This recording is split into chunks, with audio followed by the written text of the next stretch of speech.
I like omelets. I mean, I really like omelets. I could eat an omelet at every meal. I like omelets better than sex. I have never driven across state lines for an omelet. I can't go with you on that one.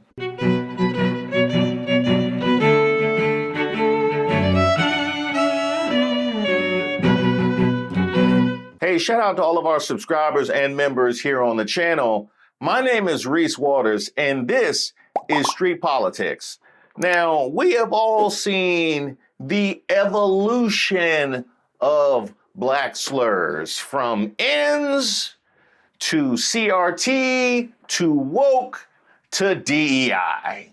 Yeah, the president took a lot of heat today, that's to put it mildly, for bringing up the issue of DEI when, you know, the folks out there were saying, oh, we just need the consoler in chief. We need information, not speculation. But he wasn't pulling that from thin air. While we don't know if DEI played a role in this incident, we do know that human error did.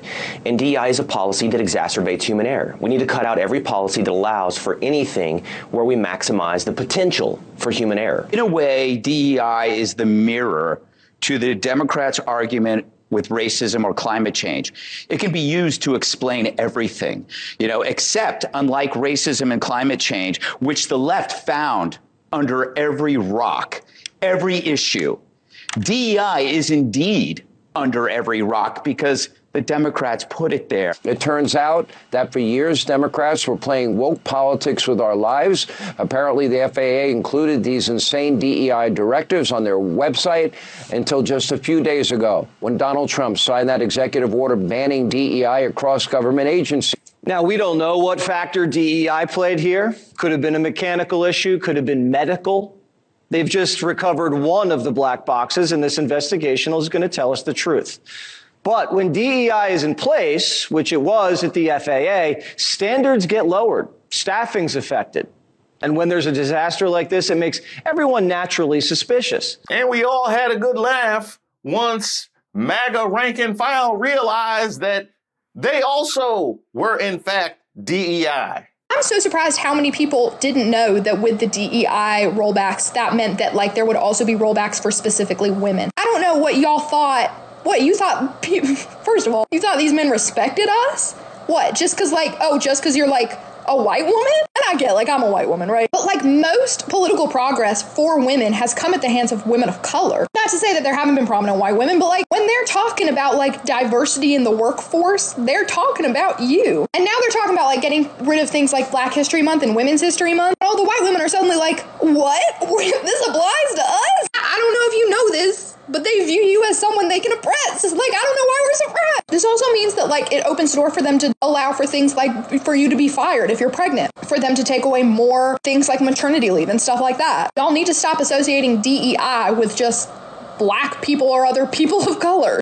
Well, naturally, Jasmine Crockett would have some thoughts. I am tired of the white tears. I ain't scared of you motherfuckers. Oh, I know who she's talking about. I know exactly who she's talking about. I need somebody to fucking tell me they're lying. I need somebody to fucking tell me they're lying right fucking now, because what the fuck do you mean that I'm not gonna get my fucking SNAP benefits?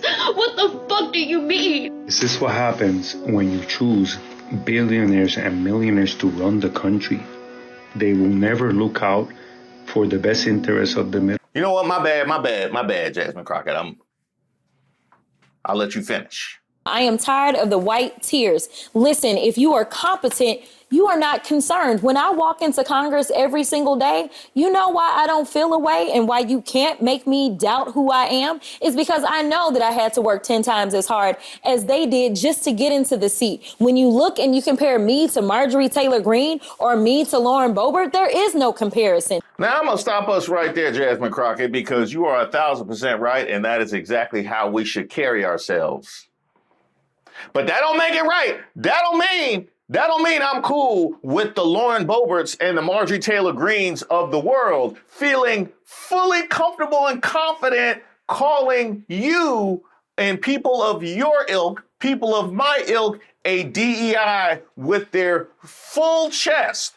Can you imagine if Jasmine Crockett had a family mugshot album?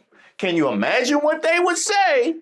if she had a family mugshot album. They act like she does when she doesn't. But Lauren Boebert is able to serve in Congress, able to fill out a full scrapbook.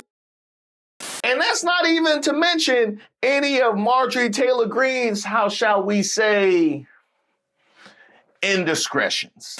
Don't make me pull up the Laura Loomer files.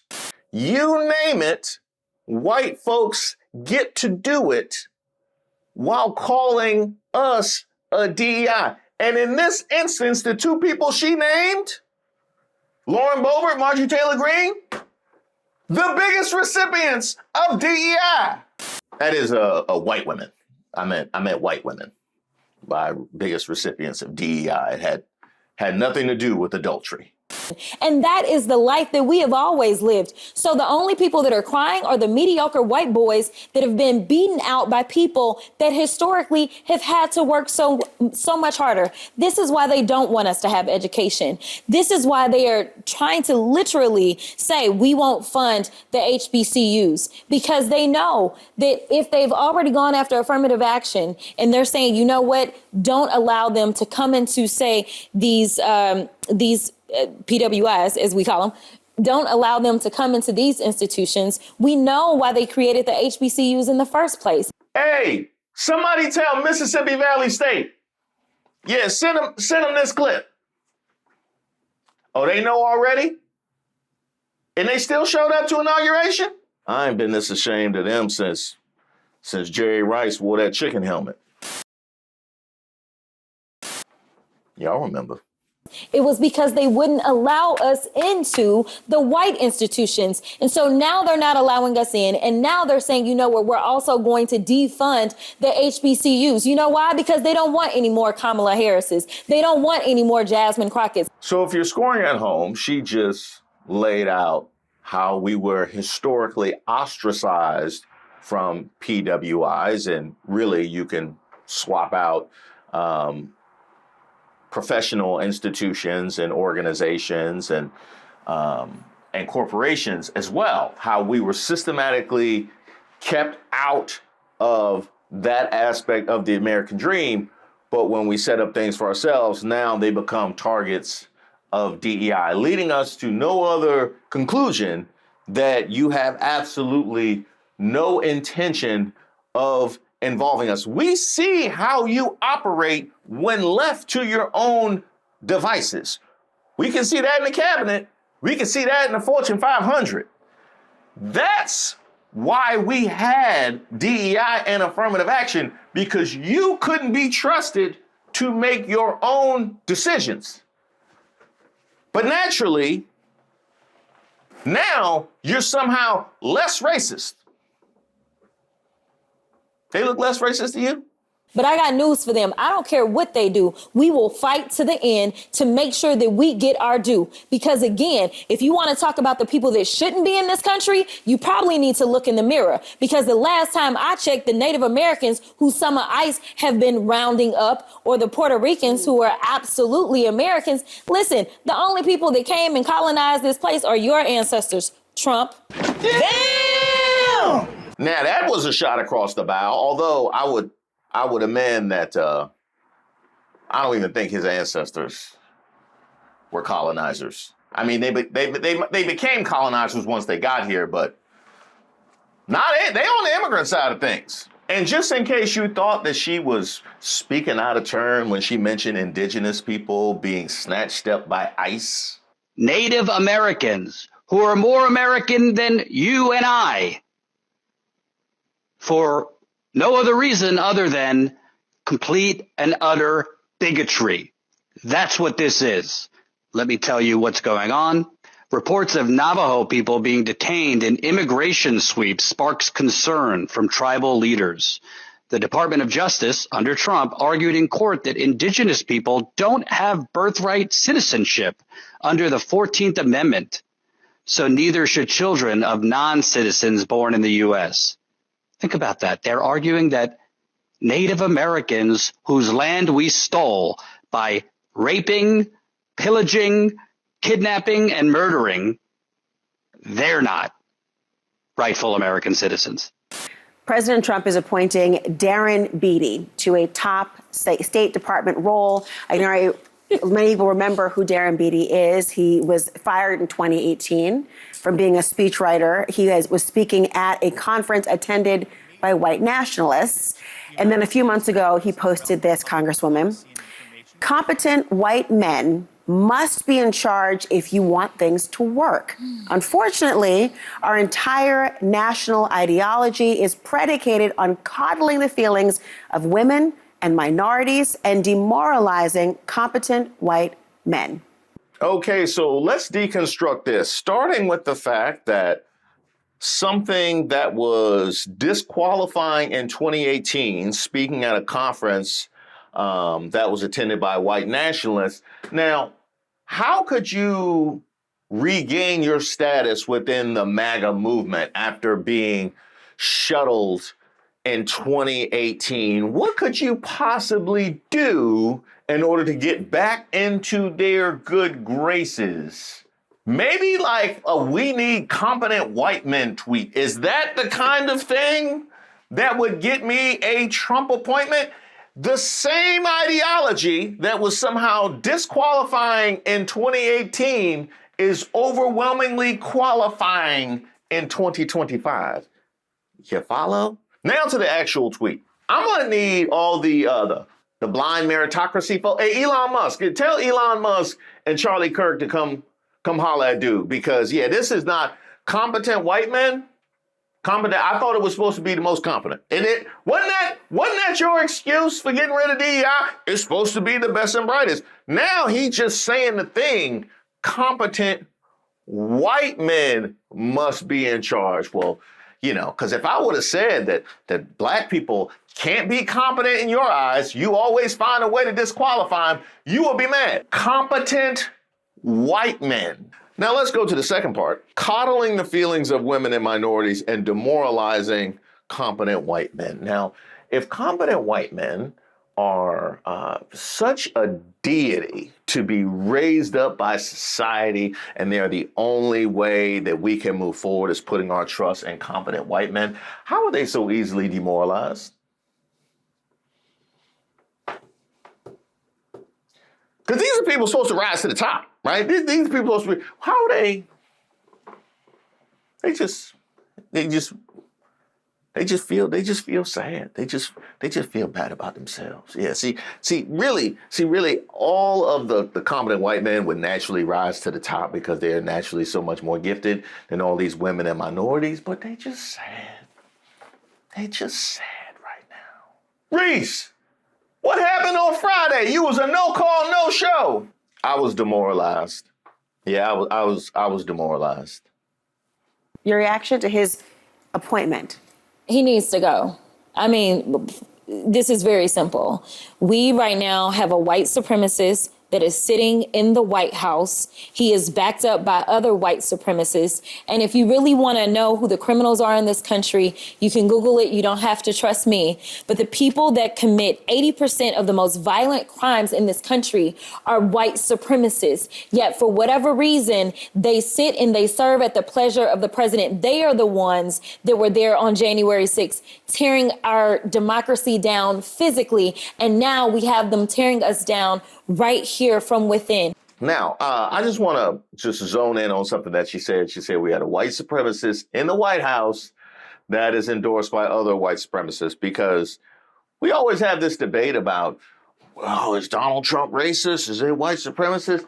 Well, he is the guy that the white supremacists overwhelmingly decided was in their best interest to get into the White House. And why do you think there would be such a critical mass of opinion on behalf of white supremacists? They wasn't wavering at all. Wasn't no split in the white supremacist community between Trump and Biden or Trump and Harris.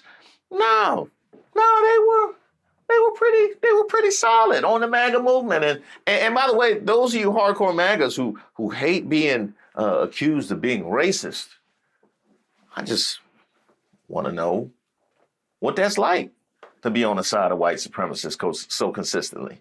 Here is the problem. Of course, Congresswoman, to interrupt you, but President Trump, of course, has denied any allegations he's a white supremacist, and that's why he apparently fired what he. I know your point, but he did fire Darren Beattie in reaction, they believe, in part to his attendance at that conference. Does that change your opinion in any way? No, it doesn't change my opinion, because we saw what he literally recently just posted, and the coddling is for the white boys. That's what's happening right now. I am tired of the white tears. Yeah, there's been a whole lot of coddling. There has been a whole lot of coddling for the competent white men that we must entrust with our future, as long as they're coddled and given all their they don't have to earn. As long as you gift them the position, never make them have to justify it, coddle their feelings, and never make them feel demoralized in any way by any warm and fuzzies being extended to women or minorities, your society will thrive. Now, naturally, Jasmine Crockett was a perfect person to weigh in on this because she has gone so hard in the paint with regards to this whole DEI mess. Seemed to be this question of you're either diverse or you're qualified. All I could think about was the fact that I currently hold an honorary doctorate. I also hold a Juris Doctorate. I also hold a bachelor's. I also technically hold the rank of Lieutenant Colonel in the Civil Air Patrol, and I actually practiced law for almost 2 decades, in addition to serving on various boards, in addition to being a prior state lawmaker. And there are those that would make some people believe that because I happen to be Black and or a woman, that somehow, even though I can rattle off all the qualifications in the world, my Blackness makes me unqualified. And if you thought she was done with Trump, you would be wrong. As opposed to being in the majority, to actually try to combat this. It doesn't sound like there's the largest of appetites among Republicans to say that the mandate may have been for you to serve in office, but not to have this wide scope of authority for a non-elected official. Well, I'm definitely going to say that the mandate wasn't there at all. The numbers are really small, kind of like his crowds. Yeah, we're going to need some more of that, Democrats. We're going to need a whole lot more of that. And by the way, she also weighed in on Elon Musk and Doge and the USAID mess. And I just can't imagine how the GOP would try and defend this. It seems indefensible. It's kind of cool having a president again. Let me try to put all this in context for you. I like omelets. I mean, I really like omelets. I could eat an omelet at every meal. I like omelets better than sex. I have never driven across state lines for an omelet. I can't go with you on that one. Now, how are you going to review the spending in the federal budget without reviewing the spending? And that's what Mr. Musk is doing. Now, many of my Democratic colleagues and some of the tofu-eating wokarati at the USAID are screaming like they're part of a prison riot because they don't want us reviewing the spending. But that's all Mr. Musk is doing, and he's finding some pretty interesting stuff. To my friends who are upset, I would say with respect, call somebody who cares. They better get used to this. It's USAID today. It's going to be Department of Education tomorrow. Oh, I'm so glad you said that.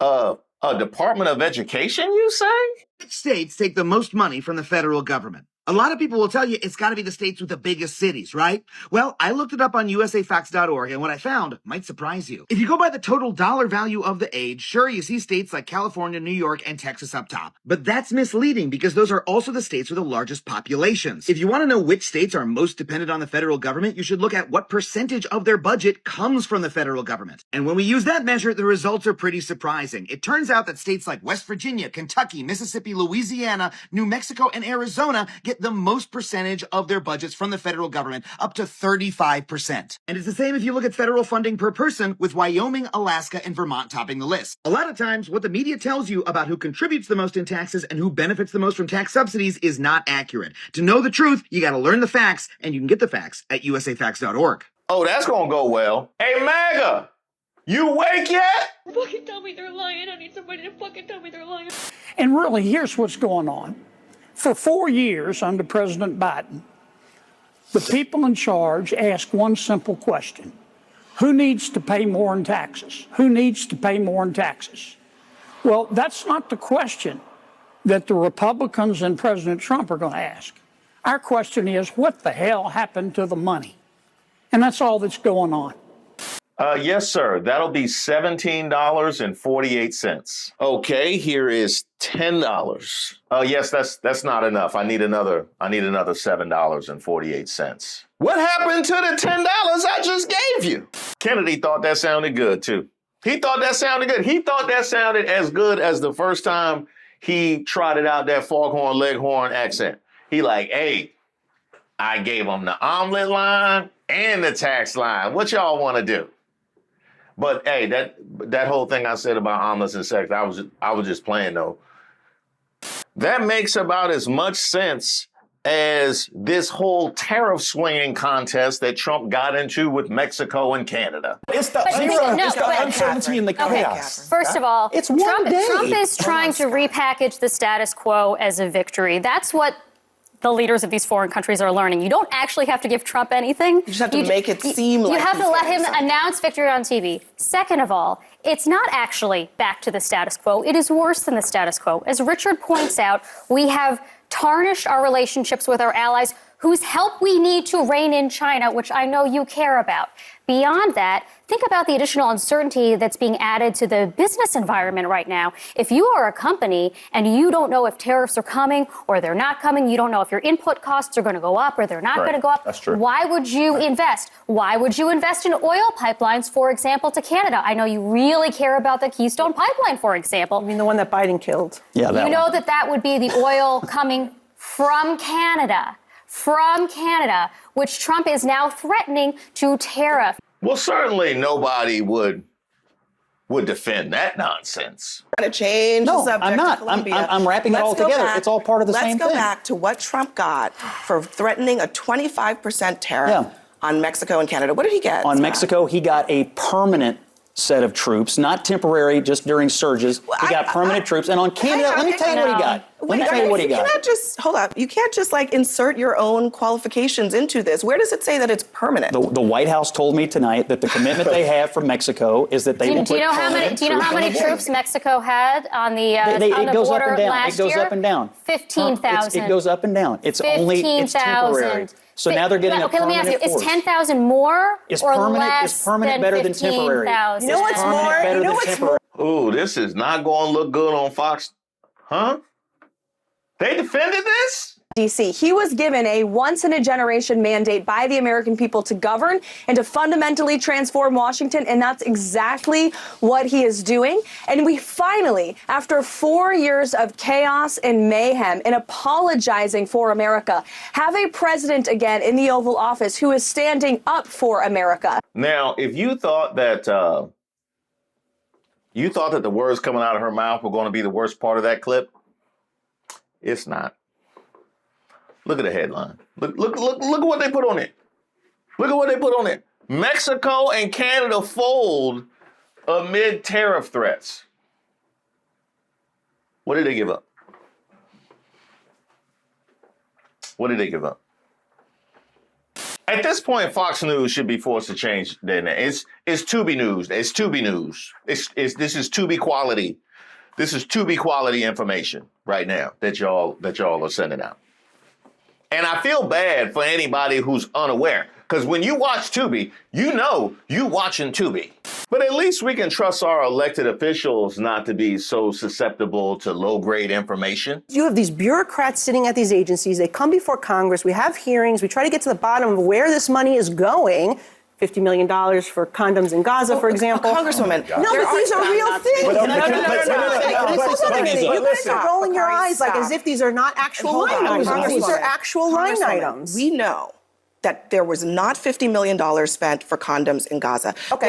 There was $0 spent on condoms in the Middle East. That is a complete falsehood and a lie. So the White House put that out there as a I'm not going to blame you for it. I'm going to blame the White House. I'm going to blame the president, Congresswoman. I'm going to blame the president who upped the dollar amount to $100 million. It is false. Well, it's $50 million as far as I know. It is false. There is zero. The answer is zero. How is There's it? not. So you cannot use that as an example. As a Republican. Just imagine what we just witnessed. We just watched an actual congresswoman sitting at a panel who has the worst information in the room. The least informed person in the room is the congresswoman. Hey, is Brooklyn in the house?